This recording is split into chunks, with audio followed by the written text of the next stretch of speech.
Hi friends, welcome.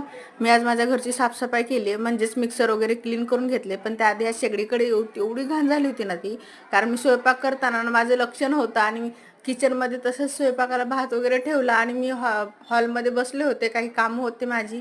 तर भात सगळा उतू गेला, भाजी पण उतू गेली, तर सगळीकडे भाताचं पाणी वगैरे झालं होतं, खूप घाण झालं होतं. मग त्याला स्वच्छ घासून पुसून घेतले. आणि हे माझ्या मिक्सरची हालत बघा, एवढी घाण झाली ना, त्याला चिकट चिवट डागा असे झालेले आहेत. कारण मिक्सरमधून काही करताना काही थोडंफार बाहेर पडतं, तर थोडं थोडं सवय होत नाही लगेच करून टाकायची. आणि काम पण भरपूर असतात, तर घाईमध्ये ते राहूनच जातं, म्हणून खूप घाण झालं होतं. तर मी आज घासायला काढले त्याला बाहेर.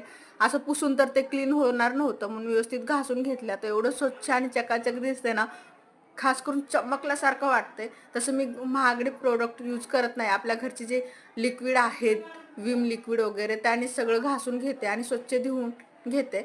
तर मी त्याला परत त्याच्या जागेवर ठेवत होते. मला दुसरीकडे प्लग नाही आहे लावण्यासाठी, म्हणून मला हे फ्रीजवरच ठेवावं लागतं. बरेच लोकांचे कमेंट आले होते, फ्रीजवर ठेवू नको, ते सेफ नाही आहे. पण पर्याय नाही आहे. चला, भेटू पुन्हा. बाय.